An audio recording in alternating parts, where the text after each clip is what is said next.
Happy anniversary! This is our... First of all, we're going to just shortly talk about the fact that this is our technically 4-year anniversary. 4-year anniversary of the Comic Gamer Movie Show. Me and Seth started doing this, just for shits and giggles, and we're still just doing this for shits and giggles. Well, it's mainly just me these days, because, Seth's working a lot, and, when we hang out during the weekends. I come here when... I show up when I have to. But, or when boss forces me. The channel, as, it's grown since then. Very slowly. It's slowly, but you know what? Something. You know what? I almost got 90 subscribers. I started... and there's almost 100 people who watch your shit. I know, it's crazy. Maybe. And, but the channel sort of evolved, over the years to be more... Because I talk about everything now. Like, we used to just do reviews and stuff and top fives. We still do that. I still do that, but with the reviews, like we're going to review not in a few minutes, but we just wanted to get this out of the way. And thank you guys for, subscribing to me and watching my stuff. It's been great. I still love doing this, and it does, like I said, I'm not doing this for the money or anything because I only got like 80-some 70 subscribers. Even if we were, it's like, what the hell's the point, really? But thank you guys for watching all my stuff, and thank you guys for supporting. You've seen all the videos I've done, and I'm passionate about what I talk about. Whenever I talk about some Marvel things or Star Wars things, like I'm passionate about it, and thank you guys for loving my Captain Marvel stuff, by the way, because that was all from the heart, and I got so many likes and got so many comments on that video. Thank you guys. But Marvel will die. He's a DC fan. But anyway, guys. We're celebrating with. We went classy. We wanted to go a little, but we're celebrating with Apple Jim Beam. I feel like having some whiskey, with our two good friends and. Doing something we used to do for fun, and now, unfortunately, like I said, I can't really do it much. I work way too much nowadays to do it, but I try to get on here when I can, because I still have a connection to this channel, and Mark does too. That's why we also include him when we feel like we should. So it's always been the three amigos for a while, and it still kind of is, but unfortunately, shit just happens. Yeah, this is YouTube. This isn't professional TV. Yeah. So anyway, guys, hold up your glass of beer, Jim Beam, whatever you like to drink, and have a toast with us. Cheers, everybody. Cheers. And you can hear it too, my ice. Now, down to business. After we got through with the sappy stuff, we are here to give you our review of Ready or Not. This Ready or Not is a Fox Searchlight project, which, if you know, Fox was bought by Disney earlier this year. So technically, Ready or Not is being put out by Disney. So technically, Ready or Not is a Disney movie. Yes, it is. Put out by Fox Searchlight. Now, Fox Searchlight was a small division in Fox that does a whole bunch of niche, more extreme, more unique projects. Yeah. And I saw reviews for this movie. This movie is a lot like some of the other movies I've suggested to you that we just heard reviews about, like Upgrade and things of that nature, where I was just like... Very upgradey in terms of, where it sits in the film genre. Yeah, I suggested this to Seth, and I hadn't seen it yet, but I saw it has an 89% on Rotten Tomatoes. I did see that, not to call out... I'm not calling him out, I'm just saying where I saw it from. Angry Joe seemed like he didn't like it very much, and I was like, but, When it comes to YouTube movie reviewers, I've stopped caring. Yeah, Angry Joe, I don't really care about his opinion about... Same thing with Chris Stuckman and Nostalgia Critic. I've stopped caring a while ago, especially after the whole she who will not be named Wonder Woman. I'll say it. I'll fucking say it. Wonder Woman. So yeah, I lost a lot of respect for him for that. Because, Grant, like I said, I mean, if it was just opinionated, that'd be one thing. But man, when you've been sucking a movie's dick that long, it's like, yo, I don't trust you anymore. But we're not going to deal with that today. We are talking about Ready or Not. It is a, what would you call it? A horror thriller, or would you just call it a thriller? I'd call it... Or a slasher thriller. It's a slasher thriller. That's a good example. It has horror elements to it. Now, when we say slasher, we don't mean there's one particular villain. It's not like a Michael Myers. The way that... Not like that. The way that... This is no spoiler. That the deaths happen, and the way... And the bloodshed, and the way that it's handled, and certain things. And it lends itself to more slasher vibes. But there's...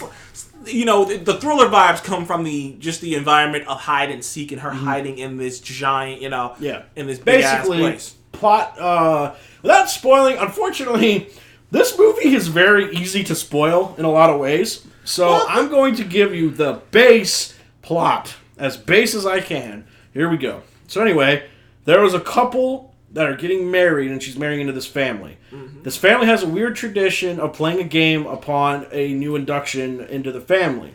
Unfortunately, though, it goes killer, and now we have the situation where she's running throughout the house trying to avoid this family, trying to avoid getting killed.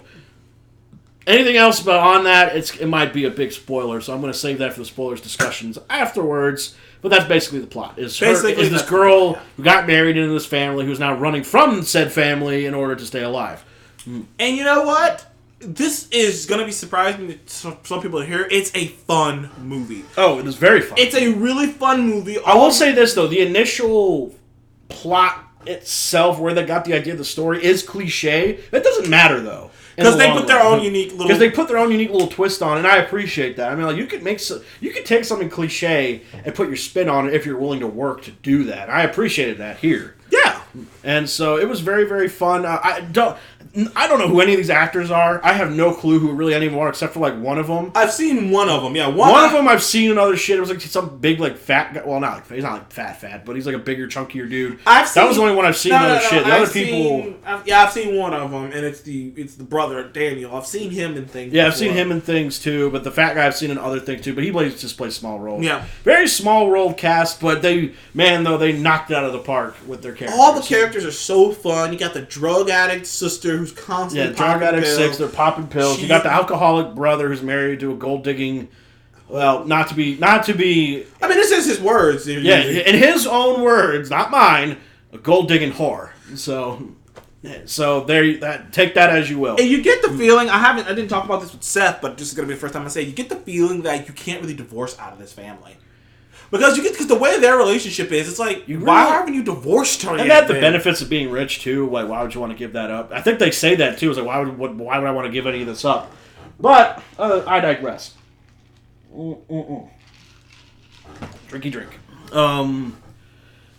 So honestly, what can we say now? Well, without spoiling too much of it. I'll start. I think the girl who played the bride was good. I think she did a great job. She did a great job with you felt for her, and even at one point, Seth said that he was like, "I hope she kills every one of these fuckers." Because because they put her through hell. Yeah, you feel bad. Hell, like literally, like have you ever played like a really bad horror game? Kind of what this was, and pretty much. And the actress who played her gave so many emotions, so many feelings. Like her facial expressions, her screams, her everything was so like, in my opinion, genuine.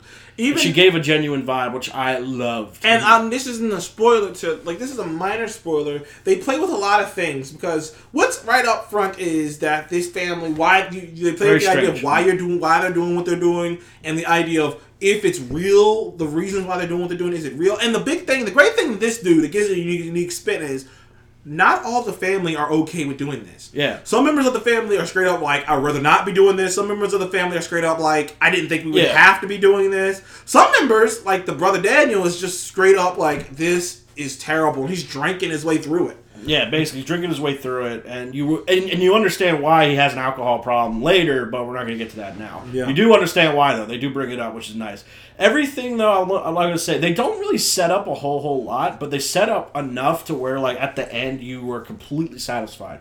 Yeah. This movie is not cliffhanger at all, but it's literally one of those, like, if they wanted to somehow carry this on, they could have. Yeah. Which I appreciate because I would so rather it literally, even though it was a great, phenomenal movie, not have a cliffhanger ending. Yeah. And then you bring it back and you explain why. Even near the end, you're not quite 100% sure how it's going to go. How it's going to go. Or how it's going to go. You really don't know. You think you know how it's going to go, but then you start going, I don't quite know how this is really going to go down. We really don't know. And they do a great job of kind of tricking you at first. In a good way, not in a bad way, in a good way. Not like Rian Johnson, we're like, oh, Leia just has force powers out of nowhere. It doesn't do that at all. Yeah. This movie, it plays with you a little bit. And look, the thing is, the special thing about this movie is you're going to go in thinking it's going to be this stereotypical cult-like thing movie. These people are trying to kill this girl. Mm-hmm. The comedy is going to unexpect you.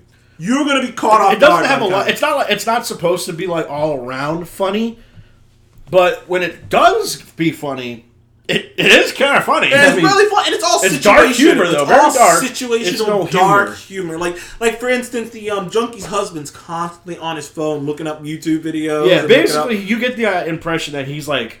He was some like college frat boy who married into this family, and now he's been. The thing is, you can understand how a guy like him could convince a girl like her to marry him because of how fragile she is and how emotional fragile she is. Because she snorts pills and.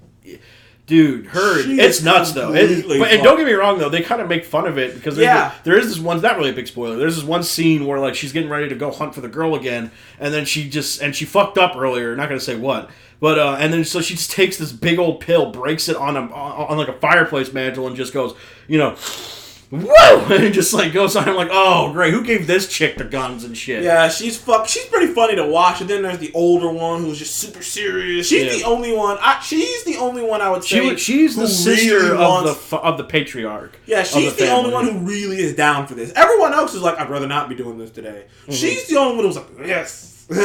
So the rest of them seem only somewhat reluctant. It's the older aunt of the patriarch and the wife of Daniel, the one of the brothers, who really only seem interested in this, and really taking it off because, like I said, one of them like has like this backstory that alludes to being a really rough, so she doesn't want to give any of this up, and the aunt's all about tradition and blah blah blah blah and all that shit. Mm-hmm. So there's that. Well, it's kind of got a nice little moral to it of how far are you willing to go for what you have. For what you have.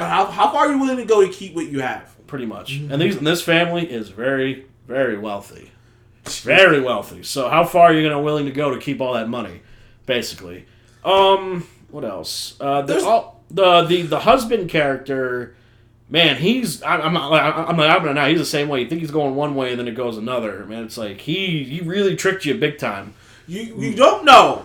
You really don't know. They keep you guessing all the way to the end. You're not quite sure. They introduce something, I'd say in the midway point, that makes you start thinking and makes her start thinking. But then you start thinking maybe they just want you to think, mm-hmm. and maybe they don't mean it, and you just don't know. And I'm not going to spoil it, but you just don't know. Do they want you to think, or does... And it's pretty fascinating how they ended up wrapping that up with him. But in the end, to wrap this up, I'm going to give this a solid 8. I think it's a very entertaining movie. Mm-hmm. It's very fun. It's very live. It's got great dark comedy. It's not afraid of the bloodshed. No. It has all the characters are memorable. And every one of them, even though we don't remember names, because it's hard to remember names, but we remember these characters. We remember like the two brothers, the wife, the father, the mother, the aunt. The gold digging whore wife, and then the coke-headed sister, and then the frat boy. Yeah, we remember all of them, and even the servants too even play a part. And the butlers and maids and shit, they all play a part in this too. Mm-hmm. And so it's very, very interesting. Mm-hmm. So anyway, I give this a 7.5. It's close to being an 8. And I love it. I recommend you go see it and support this movie. I think it's a really great movie. I hope that people keep making more movies like this, where it makes you think. It it really sets you up, and it makes you feel satisfied at the end. I love it. It was a real satisfying ending. It was like a good steak. It was a real satisfying ending, and there's no fast food. When it concluded, all the answers, every question that you had was answered. Yeah, like I said, they don't set up like a whole lot. Like, there's not a whole lot of Chekhov's gun actually like happening in it, but what they do set up, they always bring back later. Except for maybe one backstory, that's really about it. But even then, it's like I feel like at the end it doesn't matter. Yeah, it doesn't really matter. So anyway, we'll talk about all that in the spoilers discussion, guys. So anyway, Sean gave it an 8. I gave it 7.5. Go out and see it. Please go out and see it and support this movie. Ready or not. Ready or not. Anyway, guys, thank you so much for joining us on the Comic Gamer Movie Show. And please remember to like, comment, and subscribe if you want to see more of us in the future. Happy anniversary, and we will see you on the next one. Cheers. Goodbye.